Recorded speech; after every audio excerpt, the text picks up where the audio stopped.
Я приехала в Калининград. Сегодня покажу вам, что можно посмотреть здесь за один день. Свой маршрут оставлю в описании под видео. Я была в Калининграде в прошлом году. Интересно, изменилось ли что-нибудь за это время? Я приехала на Северный железнодорожный вокзал. Рядом с ним находится Площадь Победы. Это центральная площадь Калининграда. Тут сразу несколько достопримечательностей. А ее первое название – Ганза-плац или Ганзинская площадь. Когда к власти пришли нацисты, это место переименовали в Адольф-Гитлер-плац.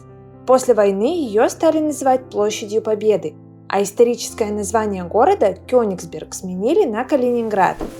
На площади стоит величественный собор Христа Спасителя. Этот храм может одновременно вместить 3000 человек. В центре площади установлена триумфальная колонна. Ее высота 26 метров. На площади Победы встречаются важные транспортные артерии Калининграда. Добраться до набережной можно пешком или на автобусе. Я сразу отправилась в центр, а потом повернула в сторону музея янтаря. В центре было очень много народу. Если вы хотите сбежать, погулять немножко в тишине, подышать свежим воздухом, идите к верхнему пруду. Здесь очень классно, спокойно и красиво. Здесь оборудованы прогулочные зоны и велодорожки. Работает прокат велосипедов, самокатов и даже лодок. На неспешный осмотр достопримечательностей этой части Калининграда можно потратить целый день. Я справилась гораздо быстрее. А вот там за моей спиной находится музей янтаря. Сейчас подойдем поближе.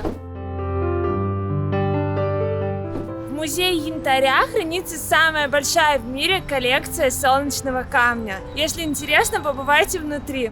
Эта историческая крепость была построена в середине 19 века. Здание было важным оборонительным сооружением Кёнигсберга. Тут такой паук, а внутри янтарь огромный, прикольно. После музея янтаря я отправилась дальше. Иду в сторону своего отеля и по пути смотрю достопримечательности. У главных достопримечательностей в Калининграде всегда есть вот такая вот справка, можно все подробненько почитать, то есть заранее можно не готовиться, только наметить маршрут. Калининград окружен 7 воротами, самые красивые – королевские. Даже на фоне современной застройки они выглядят величественно. А я добралась до своего отеля. В описании под видео оставлю ссылку на свою статью, в которой подробно рассказала, где остановиться, поесть и что посмотреть в Калининграде. Немного отдохнула и пошла дальше. Мой отель стоит на набережной, которая тянется вдоль реки Приголя, до исторического центра Калининграда и дальше. Сначала я решила отправиться на остров Канта. На Медовом мосту найдите симпатичного гнома, дедушку Хомлина. Согласно легендам, Хомлины Калининграда – это гномы, которые приносят людям счастье, а по ночам мастерят украшения из янтаря. А это символ Калининграда – кафедральный собор на острове Канта. Тут по вечерам бывают концерты органной музыки. Стоит побывать? Во время военных бомбардировок Второй мировой войны все здания острова Канта были уничтожены, а кафедральный собор рухнул и сгорел изнутри. Устояли только стены. Советские власти хотели расчистить место под новую застройку. Кафедральный собор спасла могила Канта. В СССР философа считали предвестником коммунистической идеологии, поэтому тревожить его покой не стали. В 1992 году началась реконструкция, и собор восстановили. До войны остров в центре Кёнигсберга назывался Кнайпхоф. Советские власти дали ему имя Канта. Философ родился в Кёнигсберге и ни разу в жизни его не покидал. Кроме кафедрального собора на острове Канта есть еще огромный зеленый парк для прогулок, а под мостом сделали классную спортивную площадку. Сегодня остров притягивает туристов и местных жителей. Первые восхищаются европейской архитектурой, а вторые просто сбегают в тишину от городского шума. А сейчас мы с вами пойдем в самое сердце туристического Калининграда – к рыбной деревне. Во времена, когда Калининград был Кёнигсбергом, она выглядела немного иначе. Современная рыбная деревня появилась в 2006 году. Квартал оформлен в стиле старого города и выглядит очень достойно.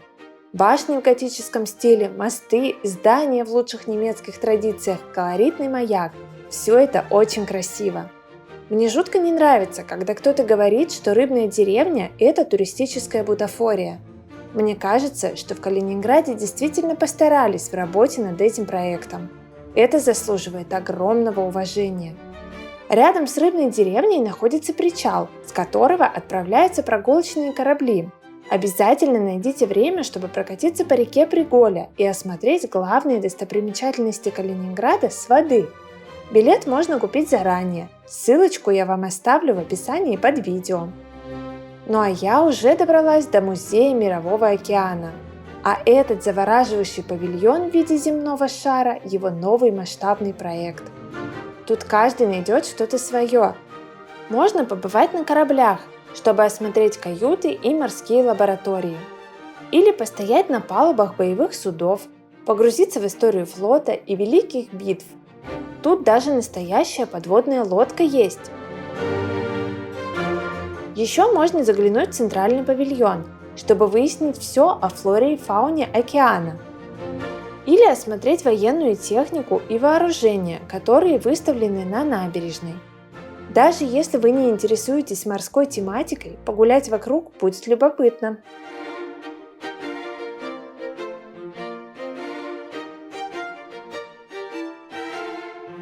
А здесь модель Солнечной системы. Можно изучать, как крутятся планеты, как они расположены друг от друга. Интересно.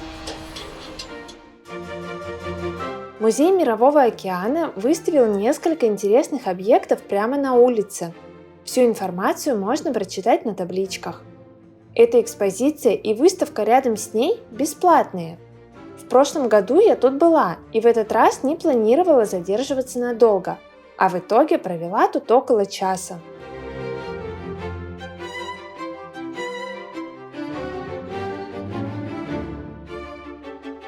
Следующая достопримечательность Калининграда, которую я советую посмотреть – Фридрихсбургские ворота. В годы войны они почти не пострадали. Рядом с Фридрихсбургскими воротами стоит вот такой сапог. Это сапог Мюнхгаузена. Его нужно обязательно примерить, и тогда во всех делах будет ждать удачу. А вы знали, что барон Мюнхгаузен не вымышленный, а реальный персонаж? Он не раз бывал в Кёнигсберге. Про него тут до сих пор рассказывают байки. Я тут котика нашла. Во времена СССР ворота были типографией и автотранспортным предприятием. Сейчас это музей, посвященный истории кораблестроения и возрождению исторических судов.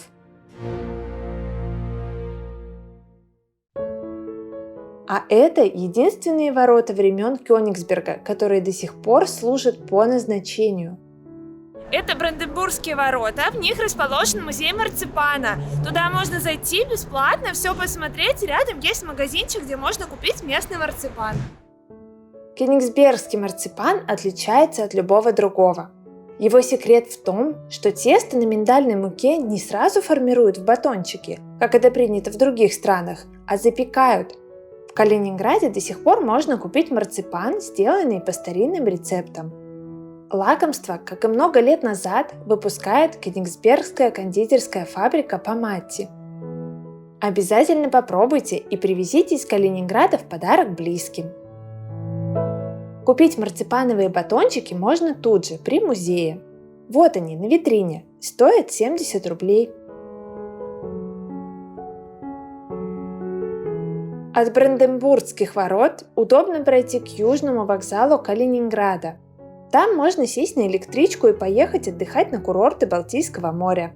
Я так и сделала. Калининград мне очень сильно понравился. Он красивый, зеленый, приятный. Но курортные города вроде Светлогорска или Зеленоградска мне все-таки нравятся гораздо больше. Посмотрите мои видео об этих городах, и вы поймете почему. А пока поддержите меня лайком и обязательно подпишитесь на канал. Пока!